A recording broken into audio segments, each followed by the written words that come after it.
This channel does not promote any violent, harmful, or illegal activities. All content provided by this channel is meant for an educational purpose only.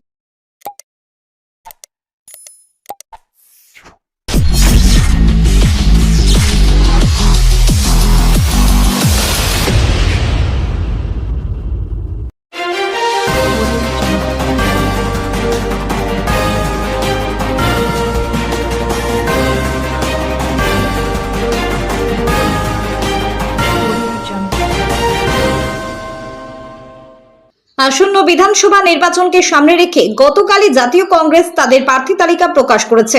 সেই তালিকায় চুঁচুড়া বিধানসভা কেন্দ্র থেকে কংগ্রেসের প্রার্থী হিসেবে মনোনীত হয়েছেন বসিরহাট কংগ্রেস নেতা মইনুল হক। প্রার্থী হওয়ার পর তিনি নিজের জয় নিয়ে সম্পূর্ণ আশাবাদী বলেই জানান। মইনুল হক বলেন, তিনি 100%ই নিজের জয়ের ব্যাপারে আশাবাদী। বামফ্রন্ট সমর্থিত ফরওয়ার্ড ব্লক প্রার্থীকে নিয়ে মন্তব্য করতে গিয়ে তিনি বলেন, প্রার্থী ঘোষণার সঙ্গেই রাজনৈতিকভাবে তিনি আত্মঘাতী সিদ্ধান্ত নিয়েছেন। তার দাবি, দলীয় কর্মীদের উপেক্ষা করে এবং শরিক বড় দলকে অসম্মান করে সিদ্ধান্ত নেওয়া হয়েছে। পাশাপাশি তিনি উল্লেখ করেন, সিপিআইএমকে বিজেপিকে ভোট দেওয়ার আহ্বান জানানো একটি ভিডিও সামনে আসার পর থেকেই এই প্রার্থীর রাজনৈতিক অবস্থান দুর্বল হয়ে পড়েছে। অন্যদিকে তৃণমূল কংগ্রেসের নিয়েও কটাক্ষ করেন চুঁচুড়ার কংগ্রেস প্রার্থী। তিনি বলেন, তৃণমূল নিজেদের অভ্যন্তরীণ বিরোধের কারণেই রাজনৈতিকভাবে দুর্বল হয়ে পড়েছে। নিজেদের ঘর সামলাতেই এখন মরিয়া হয়ে উঠেছে চুঁচুড়া তৃণমূল শিবির।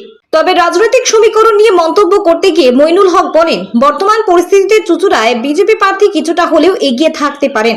তার মতে, বামফ্রন্ট প্রার্থীর রাজনৈতিক অবস্থান দুর্বল হওয়া এবং তৃণমূলের অভ্যন্তরীণ দ্বন্দ্বের ফলে বিজেপির প্রার্থী আপাতত কিছুটা সুবিধাজনক অবস্থান রয়েছেন। চুঁচুড়া থেকে আদের রিপোর্ট, আমার কলকাতা নিউজ। জাতীয় কংগ্রেস জিন্দাবাদ, জিন্দাবাদ, জিন্দাবাদ, মইনুল হক জিন্দাবাদ, জিন্দাবাদ, জিন্দাবাদ, শুভঙ্কর সরকার জিন্দাবাদ, জিন্দাবাদ, জিন্দাবাদ, রাহুল গান্ধী জিন্দাবাদ, জিন্দাবাদ, জিন্দাবাদ, বন্দে মাতরম, বন্দে মাতরম। আমি আমার জয়ের ব্যাপারে 100% নিশ্চিত, কিন্তু পরিস্থিতিটা 10 দিন আগেও বলার মতো, এমন কথা বলার মতো ছিল না। পরিস্থিতি দ্রুত পট পরিবর্তন ঘটছে। 4টে মূলত প্রতিদ্বন্দ্বী রাজনৈতিক দল এখানে প্রতিদ্বন্দ্বিতা করবে। বামপন্থী প্রার্থী ঘোষণা হওয়ার সাথে সাথেই উনি রাজনৈতিকভাবে আত্মহত্যা করেছেন, কারণ দলীয় কর্মীদের উপেক্ষা করে শরিক বড় দল যারা 50 বছর ধরে যে সিপিএম কাঁধে বয়ে বেড়ালো, তাদেরকে অপমানিত করে সিপিএম বিজেপিকে ভোট ট্রান্সফার করে তৃণমূল নেতার এই স্বীকৃতিতে সম্মতি জানিয়ে আসলেন। সেদিনই ওনার অপমৃত্যু হয়ে গেছে এই কেন্দ্রের নির্বাচনে। 2 নম্বর হচ্ছে, তৃণমূল কংগ্রেসের প্রার্থীকে ভারতীয় জনতা পার্টির প্রার্থীরা কেউ ভটাংশু বলছে, কেউ ঢপাংশু বলছে, কেউ বিভিন্ন দোষ আছে, সমস্যা আছে বলছেন। বন্দে মাতরম ভবনের ওখানে মালা দিয়ে আসলে গঙ্গার জলে ধুয়ে দিচ্ছেন। তারা কি বলবো, চুঁচুড়ো শহরের কালচার বিরোধী আচরণ করছেন। আমি জানি না এই ঘটনা কেন ঘটছে আর কত নিম্নমানের রাজনীতি চুঁচুড়ো শহরে হবে। স্বাভাবিকভাবেই তৃণমূল সম্পর্কে একটা সময় মানুষের ধারণা ছিল শাসক দল জিতবে, কিন্তু তৃণমূলকে তার পরাজয়টাকে নিশ্চিত করে দিয়েছে। এবং চুঁচুড়ো বিধানসভা এলাকায় কংগ্রেস ছাড়া বাকি দলের প্রার্থীগুলো, তাদের দলের সমর্থকরাই তাদের প্রার্থীকে হারানোর জন্য লড়ে যাচ্ছে। এই নির্বাচনটা আমি তো দেখছি না কেউ জেতার জন্য প্রতিদ্বন্দ্বিতা করছে, লড়াই করছে, পরিশ্রম করছে। যে যার নিজের দলের প্রার্থীকে হারানোর জন্য আপ্রাণ চেষ্টা করে যাচ্ছে।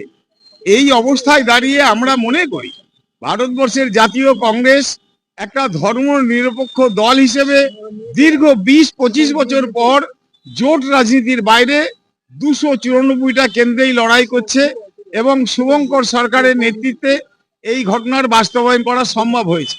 কংগ্রেসের মানুষজন যারা আছেন তারা হাঁপ ছেড়ে বেঁচেছেন, তারা তাদের প্রতীকে ভোট দেওয়ার সুযোগ পাবেন।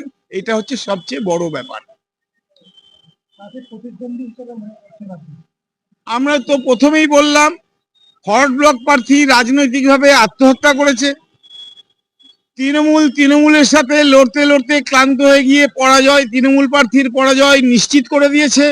স্বাভাবিকভাবেই একদিকে নীতি এবং আদর্শগত ভাবে যেমন বিজেপির বিরুদ্ধে আমাদের সর্বভারতীয় ক্ষেত্রে লড়াই, তেমনি চুঁচুড়ো বিধানসভার মাটিতেও বিজেপির বিরুদ্ধে আমাদের লড়াই তীব্র থেকে তীব্রতর।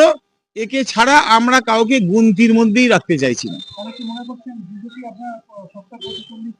কিন্তু শক্ত প্রতিদ্বন্দ্বী কতটা হতে পারবে না পারবে জানি না। আমি বিশ্বাস করি এই চুঁচুড়ো শহরের মানুষ 160 বছরের শহর, 140 বছরের জাতীয় কংগ্রেস, একটা ঐতিহ্যবাহী দল হিসেবে ঐতিহ্যবাহী শহরে আমাকে প্রার্থী করেছে। স্বাভাবিকভাবেই আপনাদের মাথায় রাখতে হবে, চুঁচুড়ো শহরের মানুষ সাম্প্রদায়িকতায় বিশ্বাস করে না, উচ্ছৃঙ্খলতায় বিশ্বাস করে না।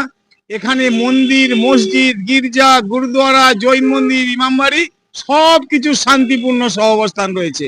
এই ট্র্যাডিশন বজায় থাকবে এবং চুঁচুড়ো শহরের শান্তিপ্রিয় ধর্মনিরপেক্ষ মানুষ, সে বামপন্থী হোক আর ডানপন্থী হোক, তৃণমূল দলের মধ্যে যেভাবে এই শহরে তিনজন তৃণমূল চেয়ারম্যান অপমানিত হয়ে মাঝপথে ক্ষমতা ছেড়ে যেতে বাধ্য হয়েছে, একইভাবে এই শহরের এই জেলায় দুজন বিধায়ক যেভাবে অপমানিত হয়েছে, টিকিট থেকে বঞ্চিত হয়েছেন।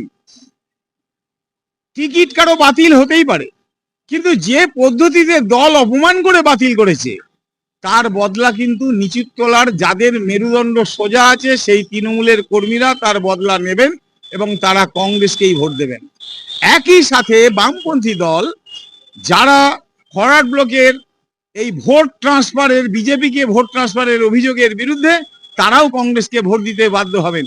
বামেরা এবং তৃণমূলেরা বিদ্রোহী হয়ে যদি মনে করেন শত্রু আমার বন্ধু বিজেপিকে ভোট দিই, তাহলে পস্তাতে হবে, আখেরের দিনটা খুব সমস্যাজনক হবে।